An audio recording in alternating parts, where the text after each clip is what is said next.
forth a tiny ripple of hope.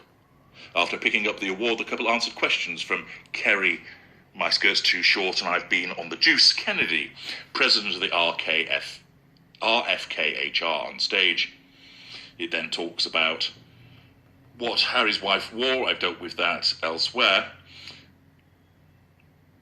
And then it states she had decided to share her mental health struggles in her interview with Oprah Winfrey last year because "I don't want anyone to feel alone." False compassion. What about your father?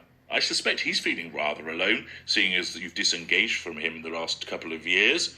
So he's alone, so you've just contradicted yourself again. She said it was important to speak honestly. Of course, she does through her narcissistic perspective, but everybody else that has a functioning brain cell realizes that her concept of honesty is not that of the majority. But it is important to speak honestly about your experience, to give others the space, bullshit bingo alert, and courage to do the same. Look, I was really ashamed, you don't know the meaning of it, you're shameless, to say it at the time, and ashamed to have to admit it to Harry especially, because I know how much loss he has suffered, which of course I've been using against him as part of my manipulations, but I knew that if I didn't say it, then I would do it. I just didn't want to be alive anymore, she added. Of course, we know this is a complete revision of history, and she's bringing up the past once again for the purpose of doling out a pity play. Tell me, Harry's wife, what work have you done with regard to perhaps manning a telephone line, speaking to people who are genuinely suicidal? Have you done any work in that regard?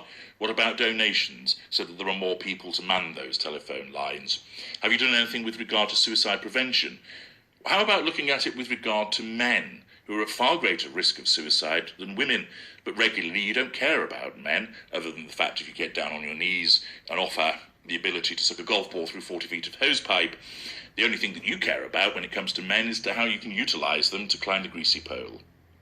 She continued, but ultimately, if you feel like there's someone else that's a lived experience, bullshit bingo, they've gotten to the other side and gave an example of resilience, an example of there is a happy ending. Well, we all know the only happy endings that you dole out.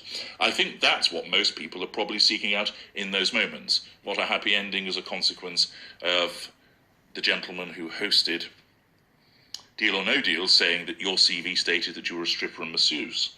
Okay? That's why I made the decision to